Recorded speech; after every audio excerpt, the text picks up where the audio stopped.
Halo, Assalamualaikum. Untuk materi ospek hari terakhir di hari Jumat ini, kita akan membahas tentang materi tata tertib lalu lintas, bahaya narkoba, dan kenakalan remaja.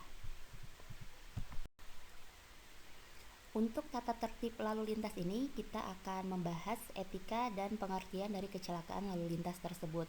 Nah, untuk etika dalam lalu lintas itu adalah tingkah laku daripada pemakai jalan dalam melaksanakan undang-undang dan peraturan lalu lintas serta norma-norma sopan santun antara sesama pemakai jalan. Sedangkan untuk kecelakaan lalu lintas itu sendiri merupakan suatu peristiwa di jalan yang tidak disengaja melibatkan kendaraan atau tanpa pemakai jalan yang dapat mengakibatkan korban manusia atau kerugian harta benda. Di mana untuk kerugian harta benda ini, misalkan kita tidak sengaja menabrak rumah orang atau tempat jualan orang, dia tidak mengakibatkan korban manusia, tidak mendapatkan korban jiwa, tetapi memberikan kerugian harta benda bagi orang lain. Fakta dalam lalu lintas. Setiap tahun 1,3 juta orang meninggal dunia akibat kecelakaan lalu lintas dan lebih dari 3.000 orang meninggal dunia setiap hari akibat lalu lintas ini.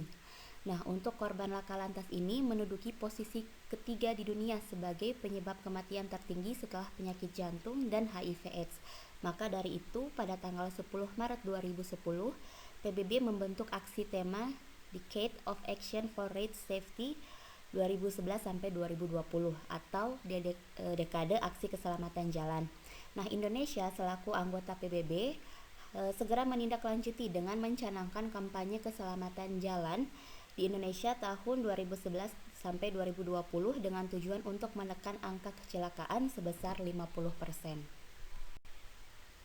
Sedangkan untuk akibat lalu lintas itu sendiri, yang pertama yaitu cedera, dan yang paling fatal itu adalah meninggal dunia, baik meninggal langsung di tempat kejadian ataupun meninggal di jalan menuju ke rumah sakit atau meninggal di rumah sakit. Nah, untuk faktor dari lalu lintas ini, untuk kecelakaan lalu lintas ini ada 3. Yang pertama, faktor pengemudi atau faktor manusia, faktor kendaraan, dan faktor jalan. Nah, untuk mencegah kecelakaan lalu lintas itu, maka dibuatlah sabuk keselamatan. Nah, untuk manfaat sabuk keselamatan ini biasanya digunakan untuk kendaraan roda 4 atau mobil. Nah, manfaatnya mengurangi resiko kecelakaan, mencegah kepala pengemudi terbentuk kaca depan, ketiga mencegah badan terbentur ke setir, keempat mengurangi resiko terlempar atau terbentur di pasbor. Sedangkan untuk pengendara sepeda motor biasanya menggunakan helm. Nah, untuk manfaat helm tersebut melindungi kepala bila terjadi kecelakaan lalu lintas, melindungi kepala dari debu dan kotoran, mengurangi fatalitas bila terjadi kecelakaan lalu lintas, dan membantu konsentrasi bila terjadi kecelakaan lalu lintas. Kita akan masuk ke materi yang kedua, yaitu bahaya narkoba. Narkoba ini merupakan singkatan dari narkotika dan obat-obatan berbahaya. Nah, untuk istilah narkoba ini adalah senyawa yang memberi efek kecanduan bagi para penggunanya, dan narkoba itu tidak hanya berpengaruh secara fisik tetapi juga secara mental atau kejiwaan bagi pecandu narkoba tersebut. Nah, untuk bahaya narkoba terhadap fisik penggunanya, yang pertama, gangguan pada sistem syaraf, gangguan pada jantung dan pembuluh darah, gangguan pada kulit, gangguan pada paru-paru, sering terjadi sakit kepala, mual dan muntah, diare, suhu tubuh meningkat atau demam, pengecilan hati dan insomnia atau kesulitan untuk tidur. Nah, gangguan terhadap kesehatan reproduksi, resiko tertular penyakit hepatitis B, C, dan HIV, dan untuk paling fatalnya bisa terjadi resiko overdosis atau meninggal dunia. Bahaya narkoba terhadap psikologi atau kejiwaan bagi penggunanya, yang pertama, kerja menjadi lamban atau gerak tubuh itu menjadi lamban dan ceroboh, hilang rasa percaya diri, menjadi brutal atau kasar terhadap orang lain, susah untuk konsentrasi, dan kecenderungan menyakiti diri sendiri, dan bahkan paling fatalnya itu dia akan melakukan tindakan bunuh diri.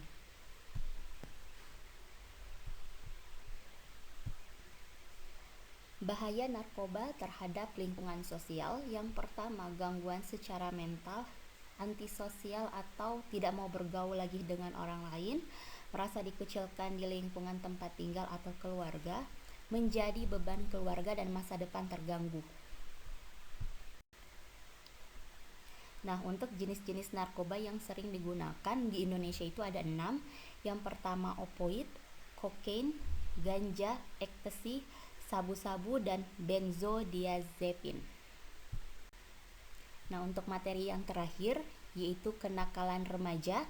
Untuk pengertian kenakalan remaja ini merupakan suatu perbuatan yang melanggar norma, aturan, atau hukum dalam masyarakat yang dilakukan pada usia remaja atau masa transisi dari anak-anak ke dewasa.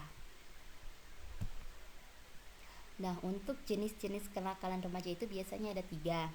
Penyalahgunaan narkoba, seks bebas, tawuran antar pelajar. Dan biasanya penyebab kenakalan remaja ini ada 2 faktor, yaitu faktor internal dan eksternal. Nah, untuk faktor internal itu biasanya krisis identitas. Nah, untuk krisis identitas tersebut, yang kedua, kontrol diri yang lemah, di mana remaja tidak bisa mempelajari dan membedakan tingkah laku yang dapat diterima dengan yang tidak dapat diterima. Jadi, untuk anak-anak remaja yang tidak memiliki kontrol diri yang lemah, biasanya mereka akan kecenderungan kesulitan untuk memilih mana perbuatan yang tidak melanggar aturan dan mana perbuatan yang melanggar aturan.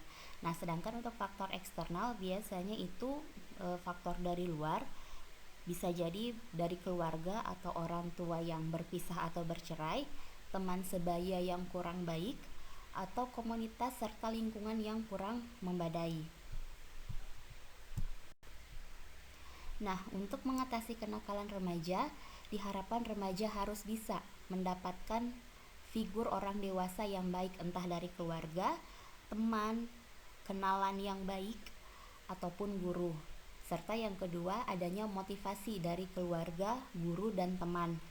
Remaja juga harus pandai memilih teman yang mana teman yang bisa membawa pengaruh yang baik dan mana teman yang bisa membawa pengaruh yang buruk. Serta remaja juga harus memiliki ketahanan diri agar tidak mudah terpengaruh baik oleh teman ataupun lingkungan sekitar. Nah, untuk materi ospek hari ini sampai di sini. Mudah-mudahan bisa mendapatkan manfaat dari materi yang saya sampaikan. Wassalamualaikum warahmatullahi wabarakatuh.